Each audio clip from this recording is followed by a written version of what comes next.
After all the leaks, the many leaks, and rumors, the Switch 2 is finally here. We're gonna have a first look at the hardware today and another super cool unboxing.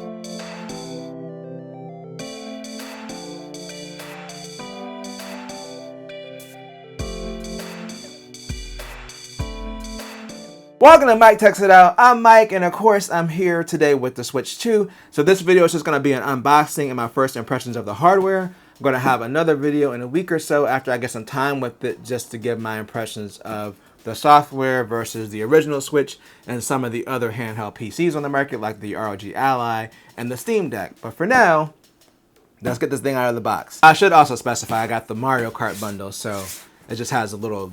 This is literally a sticker. They didn't even do a custom box for this. Come on, Nintendo. Anyway, let's just get it open. I got this from Walmart. They delivered it from the store, which I was weird about. I was like, I don't know if I'm gonna get it. And then it was actually here before I woke up in the morning. Like, it came at 6 a.m. and then I had to work anyway, so it didn't matter. So I'm getting off work now, and I finally actually get to open the Switch 2 and see what it's about. So we got the little pull tab at the bottom. I'm gonna pull this open. Okay. All right, it's right here in the box. I did read a story earlier today that some stores were accidentally stapling the receipt to the screen protector on the Switch 2. And now that I'm seeing this open, it actually makes sense. But anyway, I'm gonna pull this aside for a bit because, you know, that's the main dish. We're gonna come back to the main dish. I just wanna see what else is in here. So we got our Joy-Con 2 holder, and of course it's not the one where you can charge it because they never put that one in the box for the Switch 1, so that makes sense. So this is the thing that you can slide the Joy-Cons onto if you're playing, you know, in dock mode. And we got our AC adapter. Awesome, they finally did an AC adapter with a detachable cable. That makes it a lot easier to use alternative AC adapters if you need to, or even plug into a battery bank using the same cable. And then here is the actual USB-C cable that comes with it. It is Nintendo branded. It's already a huge improvement because now you can just take the same cable and, you know, plug it into whatever you need to. I think this is about 2.5 feet, maybe 3 feet. I'm not good at these type of measurements. Anyway, so that's the cable. Here is the docking station for the Switch 2. We've got 2 USB-A's on the side. There's a lot of ventilation down here at the bottom. I'm guessing it may be like an intake because there's like a little vent back here, and I'm guessing that will probably be the exhaust. You can kind of see the little pop-out connector inside of it. I'm guessing this is a door back here. Let me not break this on the first day. Let me at least wait a day or so to break this. How do I open this door? There we go. See, I didn't break it on the first day. I'm proud of myself. And we get an Ethernet jack included. So before, only the dock that came with the OLED model had an Ethernet jack built in.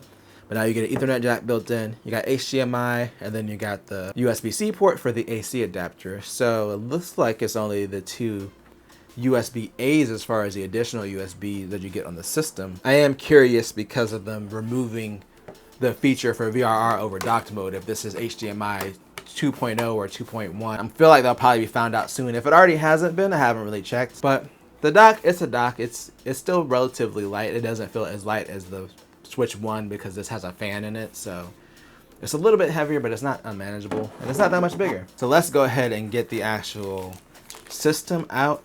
This already feels quite a bit heavier. Here is the actual console. So it is plastic, but it's way nicer plastic than the original Switch. So let's look at the Joy-Cons next. The Joy-Cons I'm most curious about just because towards the end of the Switch life cycle, I didn't like the Joy-Cons, and I started using with the Steam Deck like regular sized thumbsticks.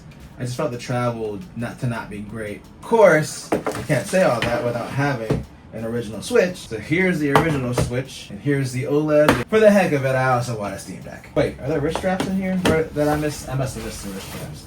I had to have missed the wrist straps. They would not include wrist straps, right? I missed like half the unboxing. This is terrible. All right. So yeah, that makes sense because I needed the code, and here's the actual code for Mario Kart. Oh, HDMI cable, so that comes included in the box.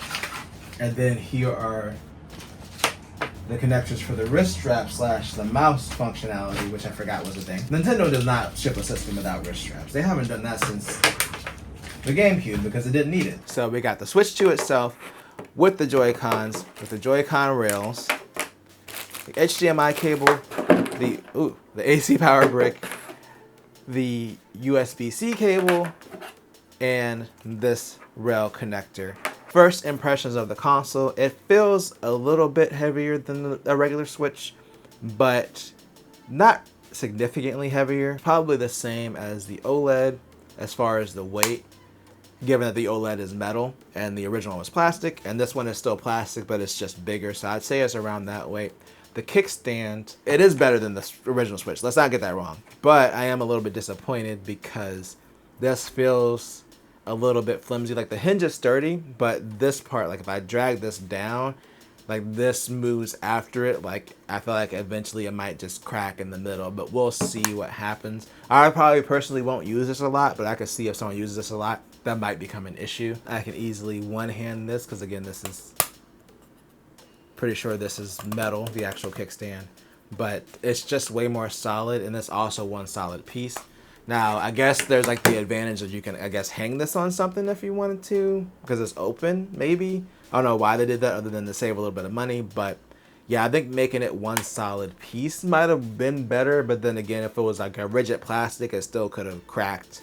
So I don't know if this was the best approach. I guess time will tell. As far as the Joy-Cons themselves, I didn't really like the original Joy-Con towards the end of the Switch life cycle. After I got used to better handheld controls, like on the Steam Deck and the ROG Ally, I like something with more travel. So I ended up using the Hoy Split Pack Compact with my Switch OLED. I do have the Joy-Cons on here right now, but I will say that the travel on the thumbsticks is a little bit better just because they're bigger. The triggers and the shoulder buttons, they feel roughly the same travel-wise. The face buttons have a little bit more travel. I don't feel like they're as clicky. Yeah, they're not as clicky as the Switch one. They're not mushy either. They're kind of in between. They just have a little bit more travel. They feel very similar. Kind of like the satisfying click of the Switch one buttons, but these are still fine. But the sticks have a little bit more travel than these, but it's still not anything like the Steam Deck. Yeah, these feel like controller sticks. Let's snap these on and see how this differs from Gen 1. Okay, that was easy. That's way easier than the whole sliding mechanism. You know, this worked for the Switch 1, except when you got the rails on the wrong way and you couldn't get them off. You had to bust out a drill or something to try to get the rails off. But other than that, this worked. But this is definitely a way better experience. And then popping it off, you just push this trigger in and you can pop them off. And speaking of the rails, I'm actually going to see if I can put the wrong one up here. I guess it doesn't let you, which is good. How easily did these pop on? Because that was always a pain with the Switch 1, was getting these rails on. And I'm putting it on upside down. Okay. Plus. There we go. That makes sense because the little thing should be at the bottom. There we go. So these don't actually offer any additional buttons like an extension for the L and R. Like, they're still pressable. They're still a little bit difficult to press. Like with the Switch 1, even when you had the little bumper on there for the extension, there were still hard buttons to press. And this really isn't the ideal way to play multiplayer games, but you know, it works. As I say, it's probably equally as functional as the Switch 1, whatever that says to you. It's the same, but this is a way better experience. Just popping this off with the press of a button and then slapping it back onto the system. Overall, this experience is way better. Now, as far as the system itself, I completely forgot, but this does actually have the USB-C port at the bottom and one at the top this time, so you can charge on either side depending on like if you're playing or not.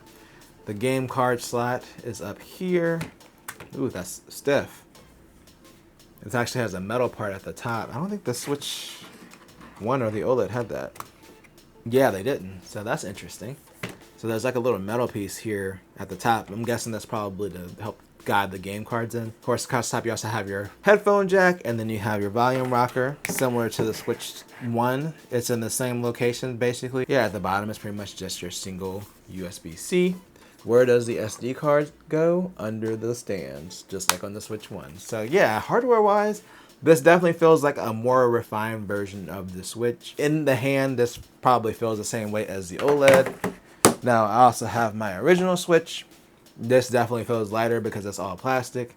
And this kickstand is complete trash. So at least we've gotten away from this. I was complaining about the kickstand a little bit earlier, but you know, this was what they started with. This definitely feels lighter, but of course it's plastic and it's a smaller screen. And even though that this has a bigger screen, they did a really good job balancing the weight. Now obviously this is overall bigger than the Switch One. Like you can kind of tell that this is just a bigger system than the Switch One and the OLED because it's taller and it's a little bit wider, but it's not unmanageable. Like it's still, in comparison to like the Steam Deck is still quite a bit bigger and thicker than this. So this is still manageable. The thing that I'm curious about is how is this going to affect Nintendo's kid market? Because, you know, that's a big part of their fan base is kids. And that's why when I heard the rumors that they were going to make the Switch 2 bigger, I was like, I don't know if they'll do that because kids aren't going to be able to play it or have a harder time. So we'll see how this works out. They'll probably come out with some kind of Switch 2 Lite or something at some point. That'll probably be like the smaller, indestructible ones that kids can throw around. That's what I'm thinking. But if you played the Switch 1, at least as an adult, I feel like this is fairly easy to handle. It does feel a little bit more sturdy. I wouldn't hold this from a Joy-Con still, but it's definitely sturdier than the Switch 1 was. But again, anything with detachable controllers is not going to feel as sturdy as like grabbing this from the side because, you know, it's part of the overall shell. So hardware wise, I think this feels pretty good. It is still plastic, but it's not as cheap feeling as the Switch 1, though it doesn't feel as nice as the metal for the Switch OLED. But you know they're probably going to do like an OLED version at some point that's going to be more premium. This definitely feels like a more refined version of the Switch. I'm going to see if I end up liking or hating the Joy-Con 2s. I feel like I'm probably going to end up feeling the same way about them as I do with the Joy-Con 1s. Overall, way better than the Switch 1. I'd say, aside from the Joy-Cons, the Switch OLED still feels better hardware-wise. And of course, I'll have to get an impression of the actual screens when I turn this on, because while this is OLED, this one can go up to 120 Hertz, variable refresh rate, not in docked mode, of course, and HDR. This doesn't have HDR, even though it's an OLED, and of course, it's maxed at 60 Hertz, and doesn't do variable refresh rate. So while this OLED is great because it's OLED, I'm curious to see how it stacks up against this screen and see which one I prefer. But subscribe to make sure you don't miss that video when I come back. I'm going to go edit this mess, whatever this turns out to be. Semi-unboxing. I don't even know how it's going to turn out at this point because I lost like half the footage on my main camera. But anyway, if you enjoyed this video, then make sure to tell a friend, tell a coworker, like, share, subscribe, and hit that bell notification button ding to be notified when I drop a video or a live stream. And do at least 2 things at the same time. Peace.